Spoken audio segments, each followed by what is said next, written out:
हाय, hello, नमस्कार. आजच्या आपल्या नवीन व्हिडिओमध्ये सर्वांचे अगदी मनापासून स्वागत करते.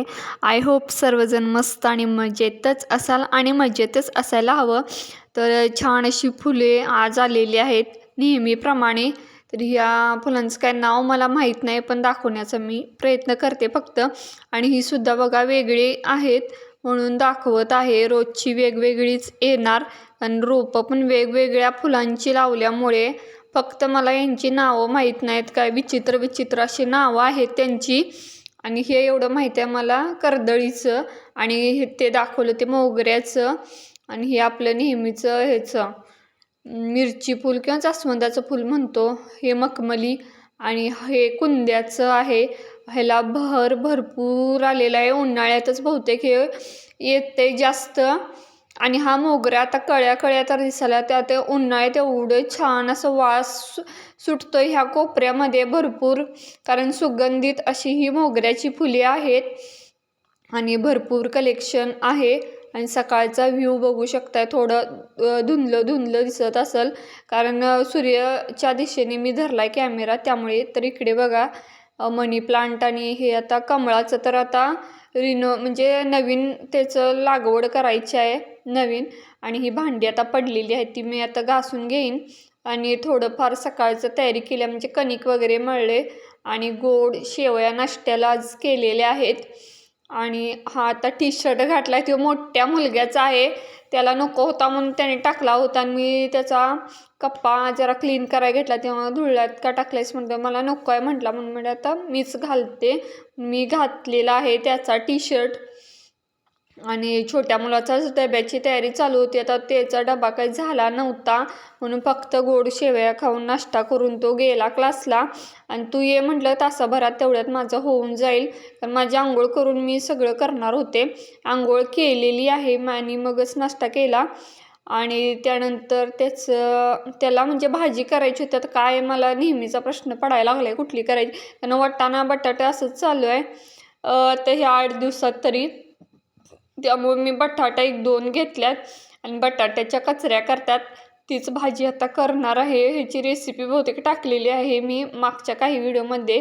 तर काय नाही, नुसतं तेलात परतणार, त्याच्यामध्ये शेंगदाण्याचं कूट जिऱ्यावरती परतणार, पहिला तेल आणि जिरं टाकून व्यवस्थित असं.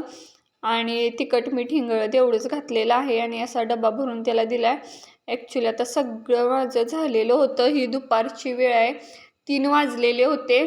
सगळे कपडे वगैरे मी सकाळीच म्हणजे 10-12 वाजताच मी खाली सगळी काढून आणली होती. आणि 11 वाजता सगळं धुणं वगैरे मी वरती टाकून आले होते. फरशी वगैरे पुसायचं रोजचंच आहे माझं. पुसल्याशिवाय तर का मला बरं वाटत नाही. फरशी पुसून लोटून वगैरे झालं होतं, धुणं वगैरे झालं होतं टाकून. म्हटलं आता घड्या तेवढ्या राहिल्यात, तेवढं घालून घेते. आता मिस्टर तर झोपल्यात, पण माझी हळूहळू कामं चालू होती. आणि त्यांचं दुखत होतं म्हणून त्यांनी आता काय केलं, 10 दिवसांची फिजिओथेरपी म्हणतात ती ट्रीटमेंट आजपासून चालू केल्या. 1ला जातात, 2-3 वाजता येतात. सकाळीच ते जेवून गेले होते, येऊन आता झोपलेले आहेत. आणि माझं हे चालू आहे कारनामा. माझं म्हटलं आपलं हाय ती कामं व्यवस्थित करूया दुपारची तरी हळूहळू. आणि आता भांडी तर घासायला घेतली तर उठल्यानंतरच म्हटलं, तर ते उठल्यानंतर 5लाच घासेन. तोपर्यंत का किरकोळ न आवाजाची जी काय काम आहे ती करून घेते. त्यांची पण झोप महत्त्वाची आहे. ते एकदा कॉलेज चालू झालं की त्यांना काय मिळत नाही झोप, त्यामुळे विश्रांती घेणं आणि फिजिओथेरपी म्हणजे जरा त्रास होतोय शरीराला. तर बघूया आता त्या 10 दिवसात ट्रीटमेंट नंतर काय कमी येते का बघायचं. आणि पोस्ट हे पण मिळतं, मेडिकलचं पैसे मिळतात, त्यामुळे काय टेन्शन नाही त्याचं. पण 10 दिवसाचं जोडायचं चालू आहे बिलं. फाईल पण घेऊन आले, रजिस्ट्रेशन वगैरे करत होते, दुपारी आल्याला ते झालेलं आहे. आणि थोडा चहा घेऊनच आता झोपल्यात. उठल्यावर आणि त्यांना चहा लागतो. थोडी कामं पण आहेत, ते संध्याकाळ करून जाणार आहे म्हणालेत. बरं म्हटलं, आता बरेच दिवस झालं माझ्या डोक्याला सुद्धा मी तेल लावलेलं नव्हतं. आज उद्या करत लावायचं राहिलं ते राहिलंच. म्हटलं दर आठवड्यातून 2 वेळा लावायचं असं चालले, पण 1-4 दिवस झाले लावलेलंच नाही. म्हणून म्हटलं आता शेंड्याला पण लावून घेते. माझं तर काय कुठल्याही केसाला असे 2-2 फाटे फुटतात असलं काही झालेलं नाही. आणि त्यामुळे माझे केस व्यवस्थित सिल्की पण आहेत. आणि एकच तेल मी वापरते, त्यामुळे काय टेन्शन नाही, केसांची कसली काय तक्रार नाही माझी. कधी मध्ये मध्ये गळत होते ते तर पूर्ण प्रॉब्लेम माझा गेलाय बराचसा गळत्याला. तर नेहमी नॉर्मल गळायची तेवढीच गळत्यात, आता जास्त काही गळत नाही. आता छोटा मुलगा लागलाय मला की आता संध्याकाळची तर स्वयंपाक चालू आहे माझा. तर मिस्टर गेल्यात म्हणजे गावाला गेल्यात. इथे जवळ 2-3 किलोमीटर अंतर गाव आहे. तर त्यांच्या मित्राचं पण हे आहे, मेडिकल पॉलिसी काढायची आहे, त्याच्यासाठी ती माहिती पण सांगता येईल आणि त्या व्यक्तीला बघता पण येईल या हेतूने त्यांनी गेलेले आहेत. तर इकडे मी वाटाणा सोलले होते, ते जरा क्रश करून घेतला. तर आज वेगळ्या पद्धतीची भाजी करणार आहे, सोबत रेसिपी पण दाखवतेच. तर थोडं काय केले, कच्चेच वाटाणे मी क्रश करून घेतलेले आहेत थोडं मिक्सरला.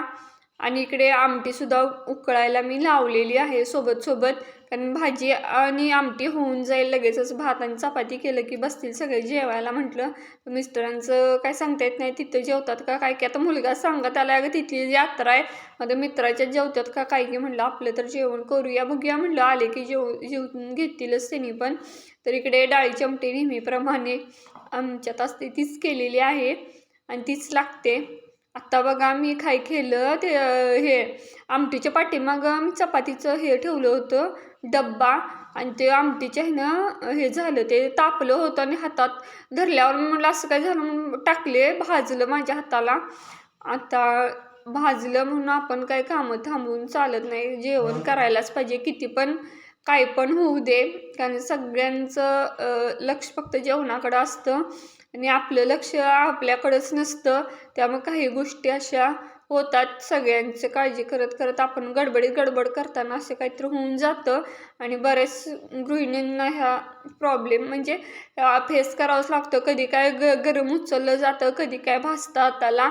आपण आपली काळजी कधी घेतच नाही, कुटुंबाकडे सगळं लक्ष आणि आपल्याकडे काही लक्ष नसतं कधी बघा. तर मला भाजायला लागल्या, हाताला चटके बसले तरीसुद्धा माझं काम चालूच होतं. तर तेलामध्ये मी जिरे टाकलेले आहेत आणि वाटाणे काय केले, थोडेसे मी त्यावर परतून घेणार. आणि परतून झाले की छान असा ग्रीन कलर त्याचा थोडासा फेड झाला की हिंग, हळद, चटणी, मीठ असंच घालवते होते. आता गरम मसाला तर ॲक्च्युली मांड नाही, तर चटणीमध्ये सगळा मसाला गरम मसाला आहेच, त्यामुळे त्याची चव तर त्यामध्ये. आणि आलं, लसूण, खोबरं, कोथिंबीर, कांद्याचं वाटण मी घालून परत 1-2-3दा असं परतणार, 1-2-3 मिनटं तरी. आणि परतून झालं की गरम पाणी किंवा गार पाणी घातलं चालतं. आता गरम काही मी करत बसणार नाही आहे, गारच घालेन. आणि छान असं तेल सुटेपर्यंत परतून घेणार आणि मग गार पाणी घालून त्यावर थोडं वेळ झाकून ठेवणार. परत बघणार कसं झालं आहे. ते आता मी गारच पाणी आता ओतायला लागले. खरं तर गरम ओतायला पाहिजे होतं, चव तिची वेगळी येते आणि ह्याची थोडीशी वेगळी येते, एवढंच. तर चला, माझं इकडे भाजी झाली, आमटी झाली, इकडे भात पण कुकरला मी साईड बाय साईड आमटीचं खाली उतरलं आणि वरती ठेवाले. आजचा व्लॉग इथेच थांबवते. चॅनलवर नवीन असाल तर लाईक, शेअर, सबस्क्राईब करायचं नका. Thank you so much.